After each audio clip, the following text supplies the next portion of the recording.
Ito na yung day 2 ng aming Hong Kong vlog and today is our Disney day. Ito talaga yung sinet naming unang activity para marami pa kaming energy. We stayed in BP International Hotel and wala tong kasamang breakfast, though may malapit na grocery and convenience store. Ito ang aking almusal. Kamote. Oh. Kamote sa 7-Eleven. Mahilig ako sa kamote. Okay na rin na hindi namin kinuha yung breakfast kasi talagang nakakapahinga kami. At sa tapat merong convenience store, grocery store, so nakakabili kami ng fresh fruit, may milk si Riga, may sandwich, maraming options for breakfast. 9:30 kami umalis and walking pa kami going to anong station?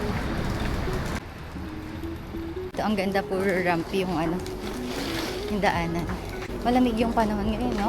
Around 8 minutes walk going here to Austin MTR Station. And nag-reload na rin kami ni Russell. Tig 100 kami and 50 kay Regan. Yung travel time nasa 1 oras at 3 lines yung sasakyan. Kasama na yung Disneyland na line. Dito sa buong trip namin, hindi namin kinarga si Regan kasi stroller friendly from Austin Station hanggang dito sa Disneyland Station. Nung nabook namin siya last November, hindi namin naisip na peak month pala yung February. So itong ticket namin parang nasa tier 3 siya.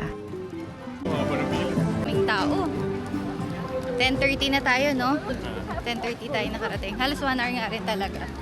So, sa pag-inspect ng bag, sa pag-check ng ticket, I think inabot kami ng mga 40 minutes. And then, dumiretso na kami dito para makuha namin itong badge na first time namin sa Disneyland. Ayan, libre lang to. Pwede din kapag birthday nyo. Meron din silang pin para sa may mga birthday. So, pagpasok nyo, nasa left side yun. Ayan, magtanong na lang din kayo. Ganda ng weather. Let's buy our first Disney ears. Since first ever Disneyland namin to, sabi ko hindi ko palalagpasin na bumili ng totoong Disney ear. And ito na rin yung magiging remembrance namin ni Regan. Nasa 160 HKD, so around 1,200 in peso. Ganda naman yung quality niya and yung experience yung hindi matatawaran dito, kaya hindi na namin pinalagpas to.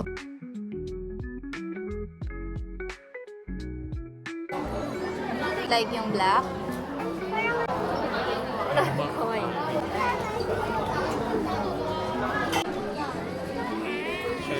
Babalik na. Ganda yan. Magkano yan? 170 na.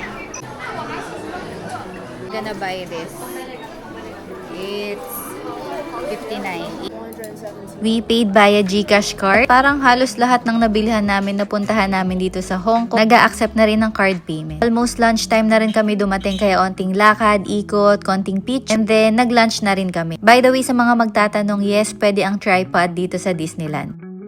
Dito na kami nag-lunch sa banquet hall. Kasama na sa inavail namin sa Klook yung meal voucher. Meron kaming meal voucher for lunch and dinner. Extra payment lang kami kasi pag above 160 HKD yung meal, you'll just pay for the excess. And nag-add na rin kami ng rice syempre. Pero pwede magbaon ng snacks and ibang food. May restrictions lang sila. I-check nyo na lang din.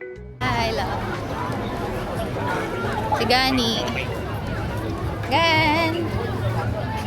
Pupunta na tayo sa World of Frozen. Buti na lang, kumain tayo ng mas maaga, no? Mga 11:30 lang. Nandun na kami sa banquet hall. And nakapasok kami agad kasi after namin, parang haba na ng pila.